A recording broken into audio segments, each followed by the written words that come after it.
Be ready. 5 seconds.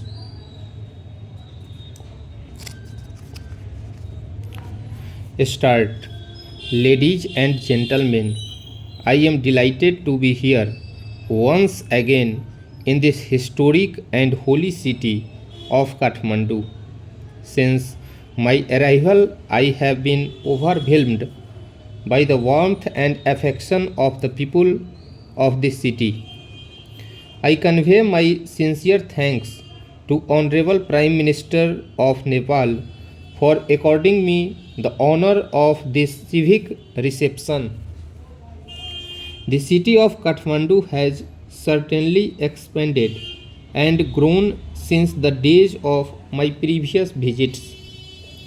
It is a city famed as much for its majestic Himalayan setting as for the hospitality of its people. Its monuments speak of its grand history, the pride and self confidence of its people, and their resilience in the face of adversity, values which we appreciate immensely in India. India deeply values its historical and traditionally close relations with Nepal. India and Nepal are linked by enduring bonds of history, geography, tradition, and most importantly, strong people to people connections. Kathmandu is not only the political capital of Nepal but also a spiritual center for the people in our region. Thousands of our citizens visit Nepal in search of spiritual solace at the holy temples.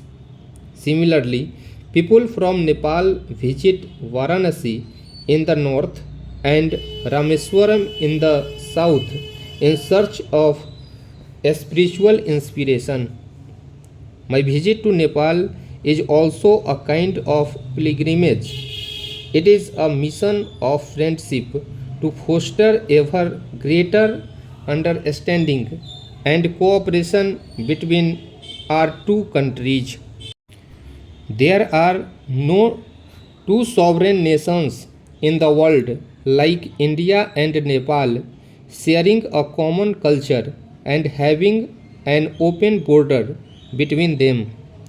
The government and people of India are committed to further strengthening and deepening this relationship.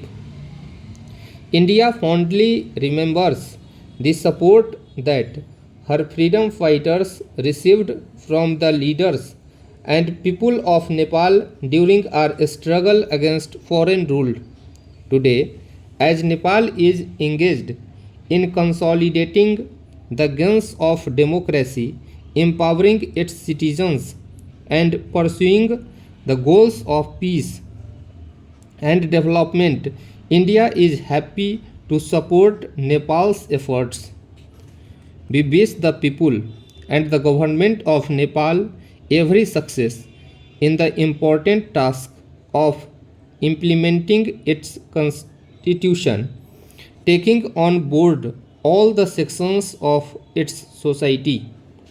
As two developing economies, we have a shared vision of economic prosperity and sustained development for our respective nations and also our region. As a neighbor and close friend, India has an abiding interest in seeing sustained economic development in Nepal. Our development partnership covers a broad canvas of projects in both countries. The government of India has taken some new initiatives in economic policies and has been emphasizing innovation, research, and technological development to accelerate India's social and economic transformation.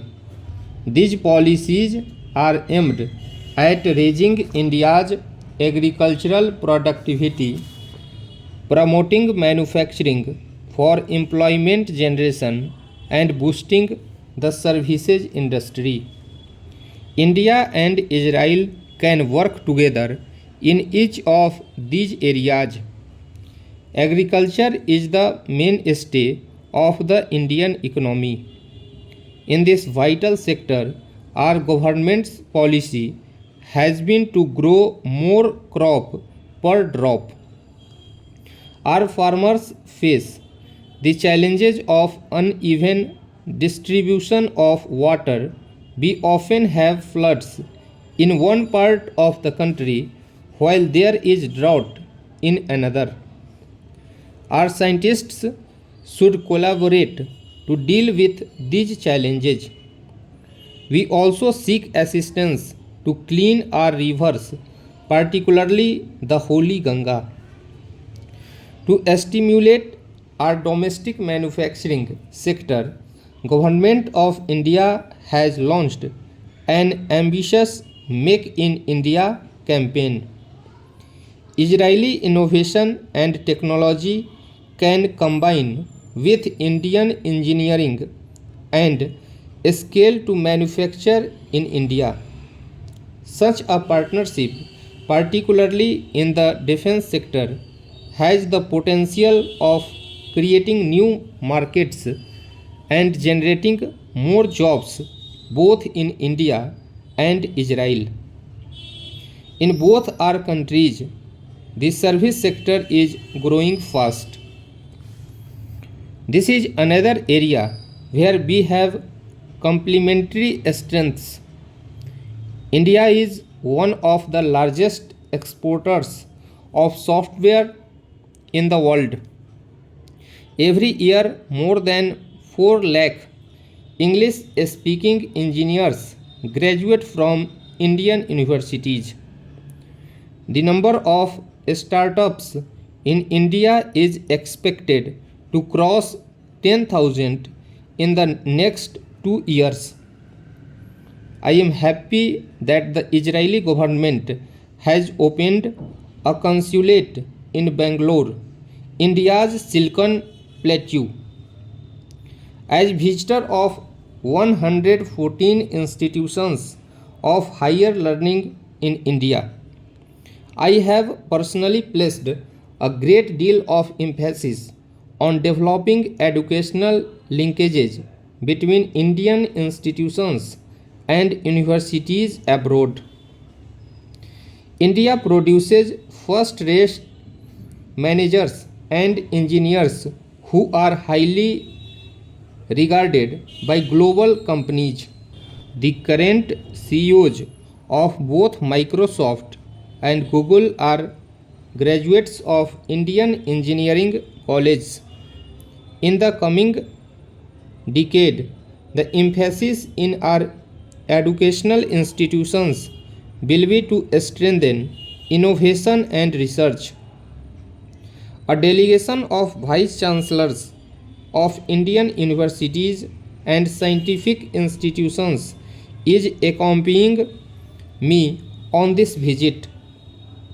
I am confident that their contacts with Israeli counterparts will result in a variety of partnerships in a range of areas, from space and cyber security to the building of smart cities. Ladies and gentlemen, India is delighted that Israeli citizens, particularly the younger generation, enjoy traveling to India. They rightly see India as a safe and welcoming destination where they always feel at home. The Jewish community in India has always been an integral part of India's social, economic, and cultural site. Recently, local authorities have renovated the holy places. Stop.